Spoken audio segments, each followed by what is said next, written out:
Good evening, everyone. For those of you who don't know me, I'm Olivia Kerr. I'm a portfolio manager at BlackRock in the natural resources team, and I run a number of mining and gold portfolios. So just to outline my case, I actually think I sound quite similar to Robin now that I've heard what he's had to say. But I really wanted to focus more on the longer term. I think it's fair to say, us at BlackRock are relatively sanguine on the copper market near term. If you look out in 2014, we have a balanced market. We've got a surplus of around about 200,000 tonnes. You know, as a percentage of the overall copper market, that's actually a very small amount. So, you know, last year we were surprised when there was a mine wall failure at Kennecott, and that took out, over 100,000 tonnes out of the market. So it is, I think, still relatively balanced this year. But I think certainly as we move into 2015, where people are talking about a 500,000 tonne surplus, that's really when I think, we do have a much more balanced market. Where the copper market becomes interesting, and probably the way that we start to think about how we invest our money, is when you look into 2016 and 2017. Because at that point in time, you do see really material deficits coming into the market. And I guess that's what forms our bullish view. And I think there's a number of sort of interesting caveats that you can start to take away from that. For example, China, who 5 years ago was sort of heavily investing in potential in the mining sector in general, particularly through Africa. Now, the only deals that you see them doing are in the copper space. You need to ask yourself the question, why do they go and spend $5.8 billion on Las Bambas? Why do they go and spend just under $1 billion for North Parkes in Australia? But clearly they see a material deficit coming through in the copper market longer term. Along with that, you look at the mining companies today. The mining companies today are completely focused on harvesting free cash flow from the business, pulling back capital spending and pulling back exploration spending. We haven't seen now for about at least a decade a tier one copper discovery being found globally. And given the fact that no one's spending any significant dollars on exploration, it's hard to see where we're going to see major new discoveries coming from.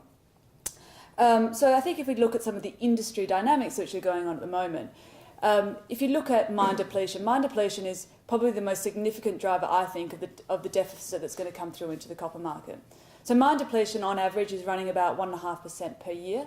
If you put that across the whole entire copper market, that's around about 200,000 tonnes of lost copper each year. That's the equivalent of bringing on a new medium-sized copper project a year, which is, as we look out longer term, if I think about out to 2018, we have a deficit in the market, which analysts are forecasting, of 4.4 million tonnes.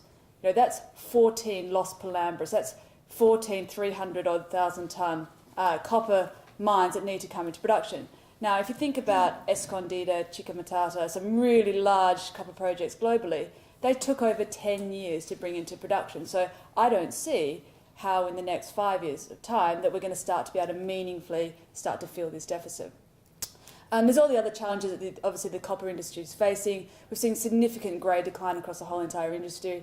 Over the last 30 years, copper grades on average have moved from 1.5% down to below 1%. In Chile today, which is the world's largest copper producer, it's about a third of the market, you're now seeing people trying to finance projects at less than 0.5% copper porphyries. It's really challenging to make these economics work. And at the same time, we're also still having cost inflation go through in Chile as well.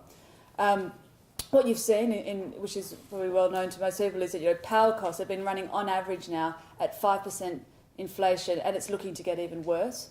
Back in January, the Chilean lower house put through a draft bill so that all new copper projects are going to have desalination plants.